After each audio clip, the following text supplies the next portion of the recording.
La semana pasada asistimos a un auténtico impacto en el inconsciente colectivo. El debate sobre la conspiración de la crisis realmente, bueno, removió algo por dentro, ¿no? Y quizá, y es bueno reflexionar sobre ello, porque su planteamiento era bastante heterodoxo, yo ya lo avisé. Una cosa es hablar de economía, de finanzas, de números, y otra cosa es de lo que se acabó hablando, que al final puede ser mucha fantasía, ¿no?, para la inmensa mayoría. Imagino que muchos economistas, muchas personas muy cartesianas, muy lógicas, muy de provecho, pues oír hablar de luces y sombras, no, hay que ver los balances, las cuestiones numéricas. Esa división yo creo que ocurre en toda la sociedad.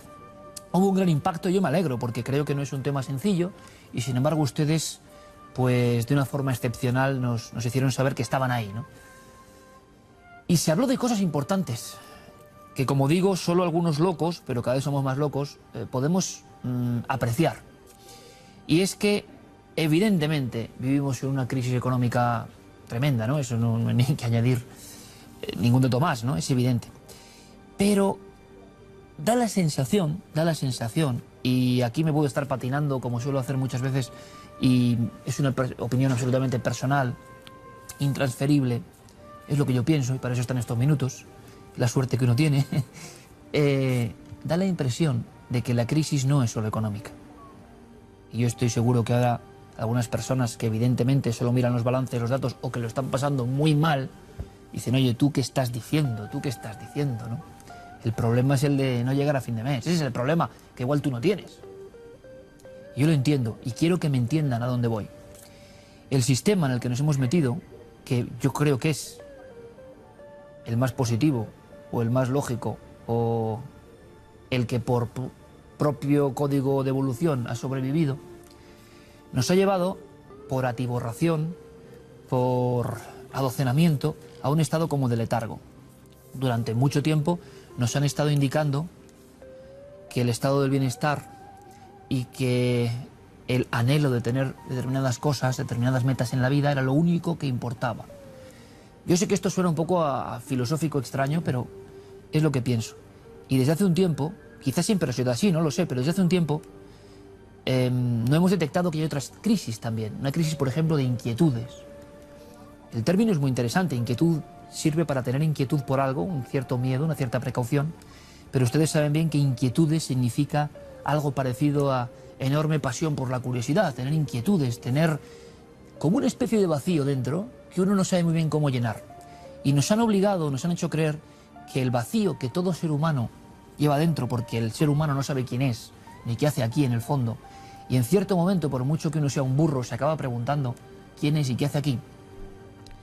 Aunque parezca mentira, todo el mundo se lo acaba preguntando por lo menos alguna vez. Ese vacío interior que tenemos de no saber cuál es nuestra estirpe, qué hacemos aquí, qué es la vida, a dónde iremos después. ¿Eso cómo lo llenamos? ¿Cómo vivimos siendo productivos, yendo a favor del sistema, creyendo que nos hacemos a nosotros mismos felices, teniendo más cosas? Bueno, pues la publicidad, los medios, los anhelos se han conjuntado para que la inmensa mayoría de la gente, no todo el mundo, crea que el único objetivo para minar ese vacío, para taponar ese vacío y para iniciar el camino de la felicidad es lo material. Y estamos hartos también de ver a gente que tiene todo en lo material, que ha logrado todos sus objetivos, que tiene un enorme éxito, que parece que ahora es lo único que importa, el éxito social económico, y no son felices tampoco. Porque ese vacío les sigue azotando, ese vacío sigue estando ahí. Y la vida al final, aunque evidentemente vivir en la pobreza pues es muy difícil, muy complicado, pero muchas personas que llegan a esos límites siguen siendo tristes, siguen estando amargadas, siguen anhelando aquello que no tienen. Si tienen el Ferrari quieren el Rolls Royce, si tienen el Rolls Royce quieren el avión, y si no quieren el yate de... Está muy bien tener cosas, pero hay una crisis doble de la que se habla poco y que nosotros yo creo que esbozamos en el debate y que es interesante sacar a la luz porque no se habla en muchos programas. Y es la crisis de la inquietud, la crisis de la inquietud. ¿Cómo es posible que haya tantas personas, que las hay, otras no, pero hay muchas, y uno lo ve, que no tienen apenas inquietudes, que se han creído el cuento que vivir y evolucionar y ser felices es conseguir cosas? Y entonces, cuando llega la crisis económica, se conjuntan ambas en una terrible encrucijada. No solo no tienes oportunidad de tener más cosas, sino que además no te has cultivado en el otro aspecto, en el aspecto de ser alguien pues abierto, ¿no?, al enorme misterio que es la vida. A mí me sorprendía mucho yo lo voy a decir, desde muy joven, pues había personas, pues en mi quinta, ¿no?, en la universidad incluso, que hacían la carrera, bueno, la mía exactamente no, periodismo, pero había muchas personas que decían que hacían la carrera porque tenía más salidas, una u otra. A mí y esa opinión mía, repito, me sorprendió mucho, ¿no? ¿Cómo que haces algo en tu vida, que es tu vida, porque tiene más salidas y no lo otro? O porque lo ha hecho papá, o yo qué sé.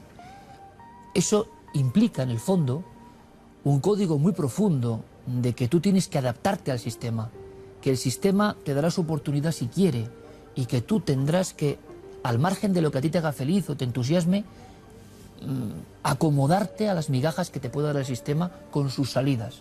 La mayoría de casos que yo conozco, de personas que decidieron su futuro por lo que tenía más salidas, se han encontrado con el muro más absoluto, porque no les hacía ilusión real lo que ellos estaban haciendo.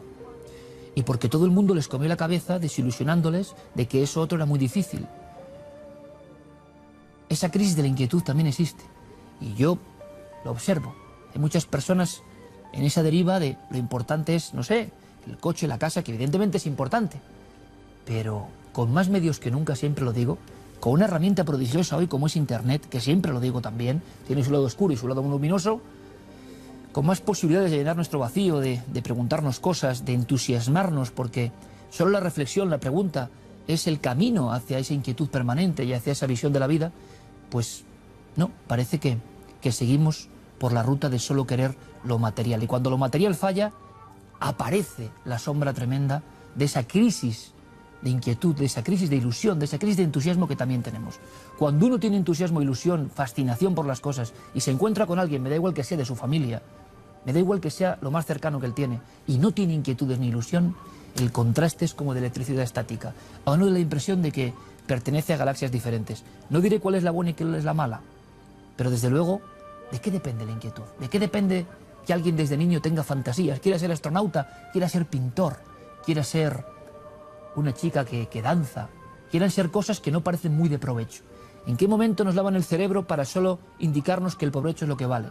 ¿Y cuando hemos decidido hacer algo de provecho y llega una coyuntura como esta y no vale de nada? Y nos preguntamos si no valía más la pena haber seguido nuestros sueños. ¿Quién demonios ha diseñado todo esto al margen de la economía para martillar nuestros sueños? Pero es que no estoy hablando de artistas, de periodistas, de cosas solo como elevadas, ¿no? Yo he conocido a panaderos que son entusiastas, que se enamoran de lo que hacen, que investigan sobre el pan, que van incluso a legajos de la historia para enterarse. He conocido personas que hacen sillas ebanistas, que son artistas, que son enamorados de lo que hacen. Me da igual la profesión, me da igual la profesión. La inquietud, ¿de dónde nace?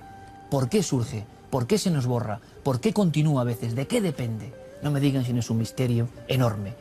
Una vez más creo que volvemos a la infancia. En la infancia algo ocurre. Los soñadores que siguen siendo locos, que a veces tienen suerte y a veces no, y otros que empiezan a fiarse de que el sistema les indica que su vida tiene que ir por cierto camino. Y entonces a veces, como está pasando ahora, llega la gran frustración. Yo creo que siempre hay tiempo para resoñar, siempre hay tiempo para reencantarse, siempre hay tiempo para ser valiente. Y quizá en tiempos de crisis, muchas personas que está ocurriendo estén decidiendo desandar el camino y hacer cosas que les dijeron que eran imposibles, y montar pequeños negocios que les dijeron que era una locura, y hacer historias que habían dejado, pues no sé, pintar o hacer cosas que consideraban que eran poco menos que de locos. En fin, la crisis de la economía y la crisis, ojo, de la inquietud y el entusiasmo. Nos han convencido con una historia que no es real. La vida solo con bienes materiales no te hace feliz. Solo con eso, no. Es mi opinión. ¿Y ustedes qué opinan? ¿Estoy tan loco o no? Hasta dentro de 7 días, amigos.